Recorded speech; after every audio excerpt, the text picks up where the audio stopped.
Hello friends, പഴവും റവയും ഉപയോഗിച്ചൊരു healthy laddu ഉണ്ടാക്കിയാലോ.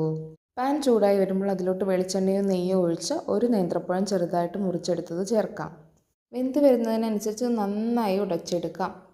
ശേഷം ഒരു കപ്പ് ചിരകിയ തേങ്ങയും കൂടി ചേർത്ത് നന്നായിട്ട് റോസ്റ്റ് ചെയ്യാം. ഇനി ചേർക്കുന്നത് 2 ഏലയ്ക്ക 2 ടീസ്പൂൺ പഞ്ചസാരയായിട്ട് മിക്സ് ചെയ്തതാണ്. നിങ്ങളുടെ കയ്യിൽ ഏലയ്ക്കാപ്പൊടി ഉണ്ടെങ്കിൽ അത് ചേർത്താലും മതി. ഇനി പാകത്തിന് പഞ്ചസാരയും ചേർത്ത് നന്നായിട്ട് മിക്സാക്കി എടുത്ത ശേഷം കപ്പിനേക്കാൾ കുറച്ച് കുറവ് റവ ചേർത്തിട്ട് നന്നായിട്ട് മിക്സ് ചെയ്തെടുക്കാം.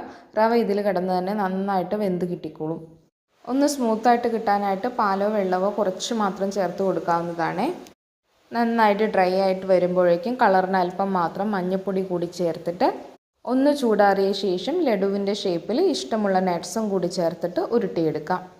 ഇതുപോലത്തെ സിമ്പിൾ ആൻഡ് ടേസ്റ്റി റെസിപ്പികൾക്കായി ശ്യാമാസ് റെസിപ്പി ബോക്സ് സബ്സ്ക്രൈബ് ചെയ്ത് വീഡിയോസ് കാണാൻ മറക്കല്ലേ. താങ്ക്